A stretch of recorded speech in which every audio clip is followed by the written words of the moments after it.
चलो शुरू करते हैं थर्मोडायनामिक इक्विलिब्रियम। उससे पहले हमको क्या करना पड़ेगा, हमको हीट के बारे में अच्छे से जानकारी होना चाहिए और टेम्परेचर के बारे में अच्छे से जानकारी होना चाहिए और इंटरनल एनर्जी के बारे में अच्छे से जानना जरूरी है।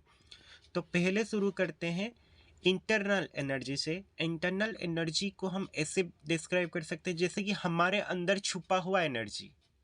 हमारे अंदर अगर हम कुछ खाना पीना नहीं खाएंगे फिर भी हम बच सकते हैं। तो जो हमारा इंटरनल जो एनर्जी है जिसके वजह से हम बच सकते हैं उसको कहते हैं हमारा इंटरनल एनर्जी। जो एनर्जी के थ्रू हम क्या कर सकते हैं, कुछ भी काम कर सकते हैं विदाउट एनी ईटिंग फूड, उसको कहते हैं हमारा इंटरनल एनर्जी। और जो इंटरनल एनर्जी रहता है वो दो टाइप का रहता है, टू टाइप्स का।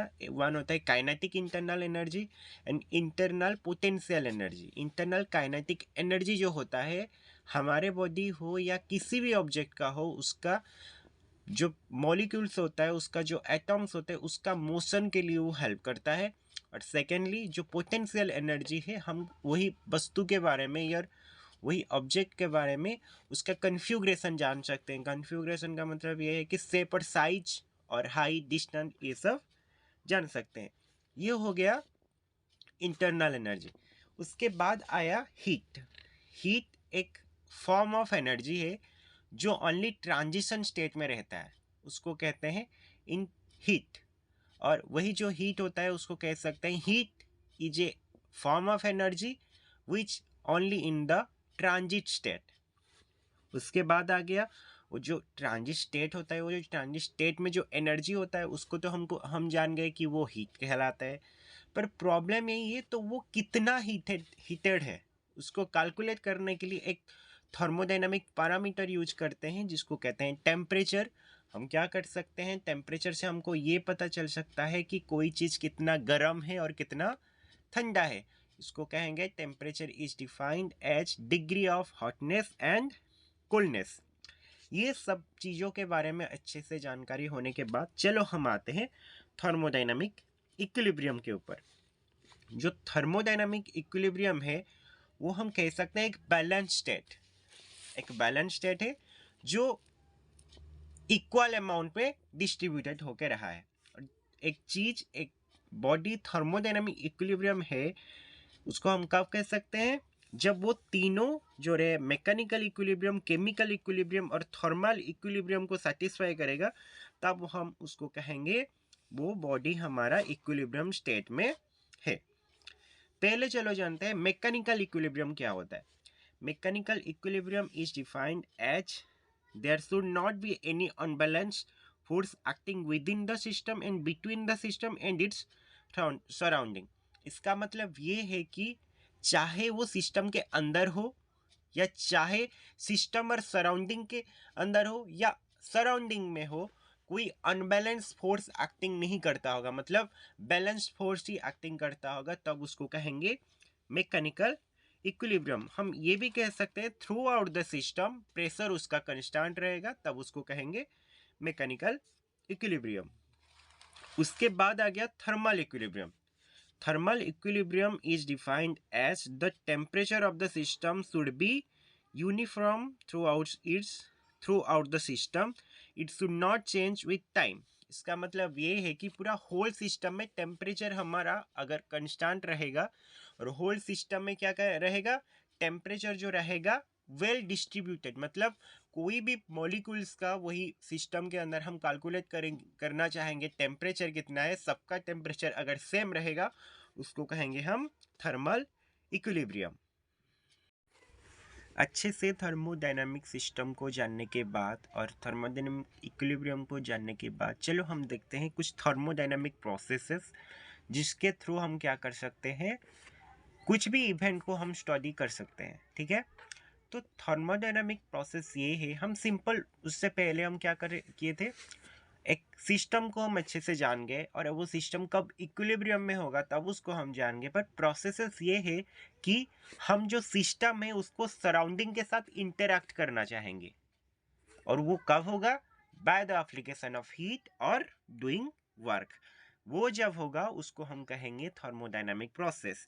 The state of a thermodynamic system can be changed by interacting with the surrounding through work and heat. When changes occur in the system, it is said to be the system in undergoing processes. उसको कहेंगे thermodynamic process. हम क्या कर सकते हैं जब हम surrounding को सिस्टम के साथ इंटरेक्ट करेंगे? हमारा 4 पॉसिबिलिटी है. एक है आइसोथर्मल प्रोसेस, सेकेंड है आइसोबारिक प्रोसेस, थर्ड है आइसोकोरिक प्रोसेस और एडियाबैटिक प्रोसेस. ये कब हो सकता है? हम एट ए टाइम हम चारों को नहीं ले सकते. हमारा जो टेम्परेचर है, जो थर्मोडायनामिक पैरामीटर है, टेम्परेचर है, प्रेशर है, वॉल्यूम है और हीट जो है, वो चारों को हम डायरेक्ट ऐसे कंसिडर नहीं कर सकते. किसी एक को हमको कंस्टेंट रख के वो सिस्टम को स्टडी करना जरूरी होता है. जब आइसोथर्मल प्रोसेस होगा, आइसोथर्मल प्रोसेस में हम क्या करते हैं? वहाँ प्रेशर, वॉल्यूम और हीट का चेंजेस होता है, पर वहाँ टेम्परेचर हमारा जो है वो कांस्टेंट रहता है. तब उसको कहेंगे आइसोथर्मल प्रोसेस. आइसोथर्मल प्रोसेस के बाद अब आ गया आइसोबारिक प्रोसेसेस. वो वहाँ क्या करेंगे? हम टेम्परेचर को वेरिएशन रखेंगे और प्रेशर को कांस्टेंट रखेंगे, वॉल्यूम को वेरिएशन रखेंगे और heat change of the system is also variable quantity. मतलब ये है कि एक प्रोसेसेस में अगर हम उसका प्रेशर को फिक्स कर देंगे, प्रेशर को चेंज नहीं करेंगे, उसका फिक्स कर देंगे, ओनली वेरिएशन कहाँ करेंगे? वॉल्यूम, टेम्परेचर और हीट चेंज में अगर वेरिएशन करेंगे, उसको कहते हैं आइसोबारिक प्रोसेस.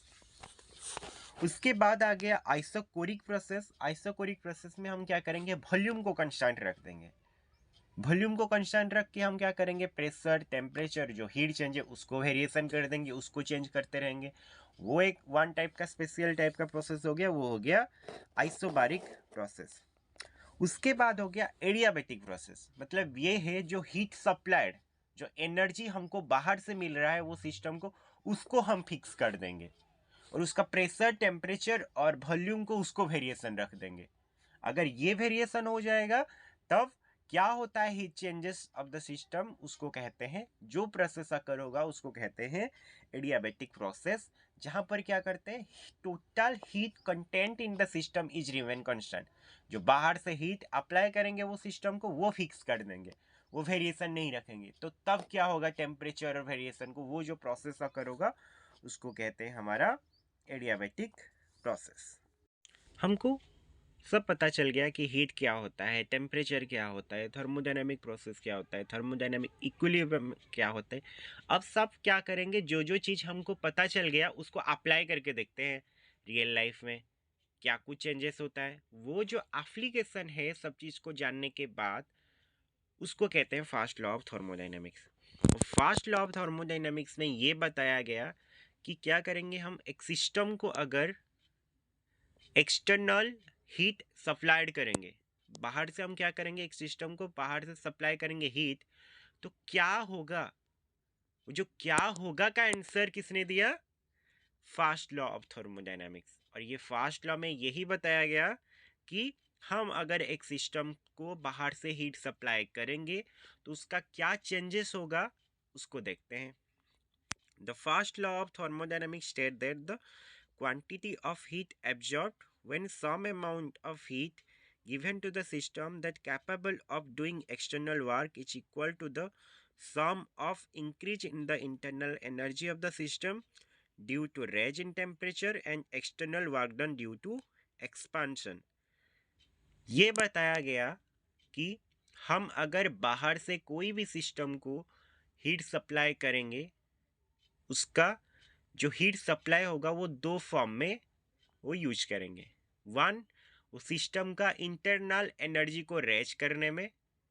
सेकेंड, उसका work done, extra work done और losing of some amount of energy by the form of work, वो ही में कन्वर्ट होगा.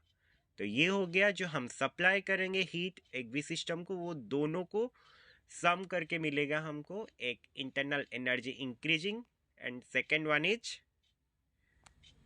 Thermodynamic work. First law of thermodynamics को ऐसे रिप्रेजेंट कर सकते हैं, Q is equal to del u plus del डब्ल्यू. वहाँ डेल यू होता है change in internal energy, del q is change in heat and del डब्ल्यू is work done by the system. चलो हम उसको जनरल लाइफ में अप्लाई करके देखते हैं।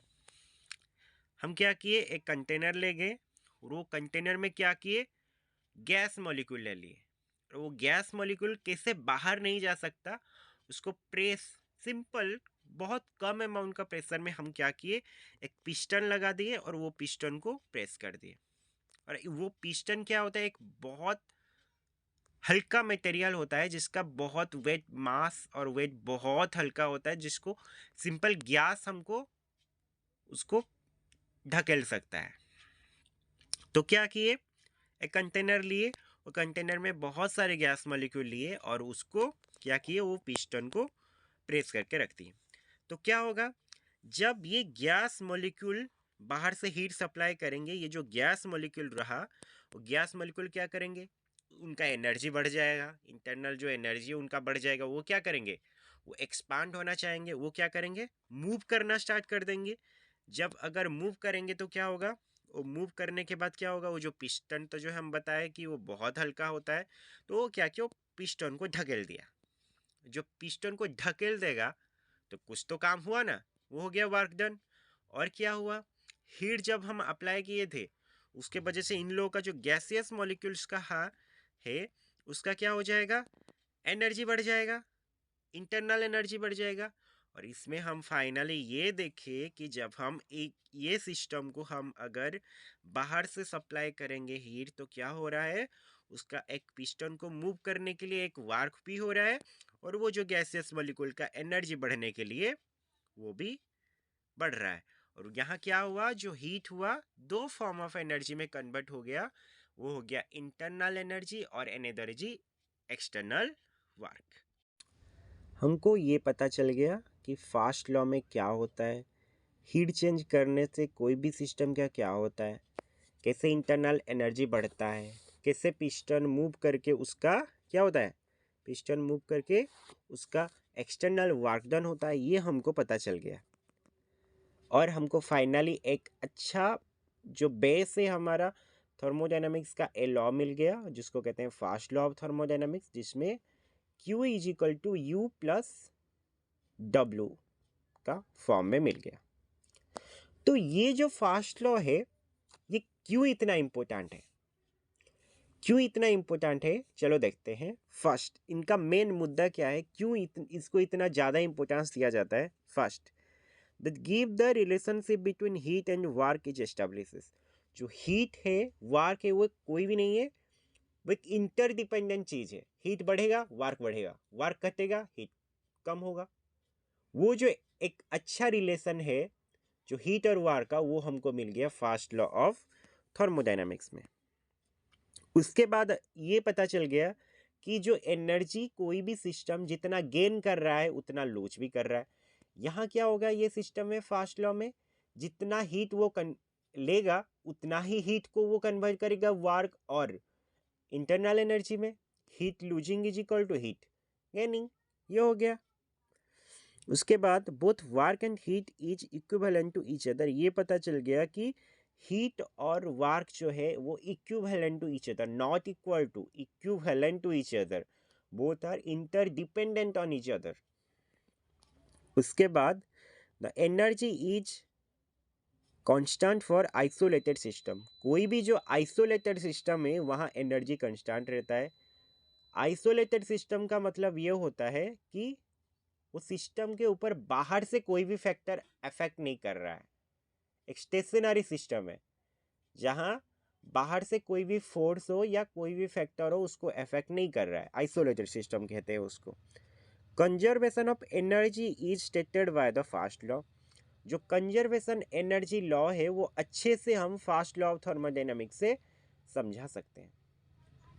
पर इतना कुछ अच्छा करने के बाद भी उसका कुछ लिमिटेशन रहा। इतना कुछ तो कर लिया, सब कुछ तो बता दिया, बट प्रॉब्लम ये है कि कुछ कुछ चीज़ को वो डिस्क्राइब नहीं कर पाया। जैसे कि it does not give the idea of direction of heat, ये हमको नहीं बताया कि हम हीट जो ट्रांसफ़र होगा कोई भी बॉडी से, वो फॉरवर्ड होगा या बैकवर्ड होगा, कौन सी डायरेक्शन में मूव करेगा हीट एक बॉडी को दूसरे बॉडी से, ये नहीं बता पाया। Second, it does not say anything whether the process is spontaneous और नॉट। ये जो हीट ट्रांसफ़र होता है वो एक स्पॉन्टानियस प्रोसेस होता है या नॉन स्पॉन्टानियस प्रोसेस होता है। मतलब ये है, जब हम कोई भी लोहे को गर्म करेंगे वो सडनली गर्म हो जाएगा, उसका सडनली इंटरनल एनर्जी बढ़ जाएगा या धीरे धीरे बढ़ेगा, ये नहीं बता पाए। और एक चीज ये भी नहीं बता पाए कि हर रोज हॉटर बॉडी से कूलर बॉडी को ही क्यों ट्रांसफर होता है हीट। कूलर बॉडी से भी तो हीट ट्रांसफर हो सकता है, वो क्या है, हीट एक एनर्जी है, तो एनर्जी तो कोई भी बॉडी को ट्रांसफर हो सकता है, वो नहीं बता पाया। जिसके वजह से इन्वेंशन हुआ एक नया लॉ ऑफ थर्मोडायनामिक्स, जिसको कहते हैं सेकेंड लॉ ऑफ थर्मोडायनामिक्स। जो सेकेंड लॉ ऑफ थर्मोडायनामिक्स है, चलो उसको देखते हैं। सेकेंड लॉ ऑफ थर्मोडायनामिक्स तब इन्वेंट हुआ, इतना सारा फेल्योर आ गया, बहुत सारे प्रॉब्लम ड्रॉबैक्स को लेकर तो हम आगे नहीं बढ़ सकते। उसको ओवरकम करने के लिए क्या किए, डिफरेंट साइंटिस्ट डिफरेंट सजेशन दिए कि ऐसा हो सकता है कोई भी सिस्टम में, कुछ भी प्रोसेसेस हो सकता है ठीक उसी तरह। तो उसको समझाने के चक्कर में पहले क्या किए, क्लेविन प्लांक स्टेटमेंट, वो क्या किए क्लेविन, आपको तो सब पता होगा, क्लेविन जो है केल्विन जो हम यूज करते हैं, और प्लांक्स को तो सभी जानते हैं, क्वांटम मैकेनिक्स एक चीज़ है जो स्मॉलर पार्टिकल के लिए ही एप्लीकेबल होता है, वो हीरो है उसका, वो क्वांटम मैकेनिक्स में। उसके बाद आ गया, वो दोनों मिलके क्या बताए, it is impossible for a heat engine to produce a network in a complete cycle if it exchange heat only with bodies of a single fix temperature. वो क्या किए बताए, स्पेशली उस टाइम क्या करते हैं, सब चीज़ को कैसे, हम जो हीट को होते हैं कैसे वार्क में कन्वर्ट करते हैं, वो मेन मुद्दा था हमारा। केमिकल इक्विलिब्रियम, केमिकल इक्विलिब्रियम ये होता है, हम ये कह सकते हैं कि rate of forward reaction is equal to rate of backward reaction. एक सिंपल भाषा में हम अगर कहेंगे, जो रिएक्टेंट है एक केमिकल रिएक्शन में, जिसको ऐड करने से रिएक्शन प्रोसीड होता है, जो रिएक्टेंट है उसका अमाउंट और जो प्रोडक्ट निकलेगा रिएक्शन के बाद, वो अगर सेम रहेगा, सेम अमाउंट में रहेगा, तब उसको हम कहेंगे, जो दो left side and right side जो रिएक्शन का सेम हुआ उसको हम कहेंगे वो चीज़ इक्विलिब्रियम में है, और वो केमिकल रिएक्शन जो है वो इक्विलिब्रियम में है। चलो देखते हैं definition wise. For a system to be in the chemical equilibrium there should not be no chemical reaction going on within the system. मतलब उसका है कि जो सिस्टम में कोई केमिकल रिएक्शन अकर नहीं रहता होगा, अकर नहीं होता होगा, तब उसको हम कहेंगे केमिकल इक्विलिब्रियम।